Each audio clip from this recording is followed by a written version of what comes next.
চলতি বছর দুদফা বন্যার পর বর্তমানে অনাবাদি পড়ে আছে জমি। কোথাও সেচ দিয়ে হাল চাষ করে ধান লাগানোর চেষ্টা করছেন কৃষক।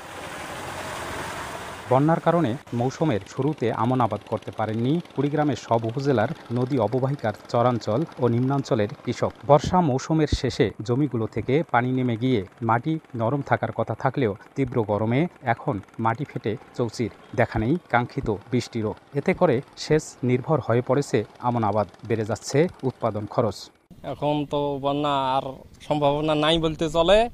এখন মোটর সেচ লাগাইছি, লাগাইয়া গাইতেছি। নিচে জায়গা খরচ গেল, আমরা যে চারা লাগাইতেছি ওবেলা যদি আল্লাহ যদি দেয়াতে আমার খেরও হবে, 2-4 মণ ধানও হবে। এদিকে পরে থাকা জমিতে অন্য ফসল চাষের তাগিদ কৃষি বিভাগের। প্রণোদনা বরাদ্দ পেয়েছি 34,500 কৃষকের প্রণোদনা পেয়েছি। আমরা 2-1 দিনের মধ্যে আমাদের এই কার্যক্রম শুরু করব, যাতে কৃষকরা তাদের এই অনাবাদি জায়গাগুলোতে আগাম রবি ফসল করে তাদের যে ক্ষতি সেটি যারা পুষিয়ে নিতে পারে। কৃষি বিভাগের তথ্য মতে কুড়িগ্রামে বর্তমানে 37,000 হেক্টর ধান চাষের জমি অনাবাদি পড়ে আছে।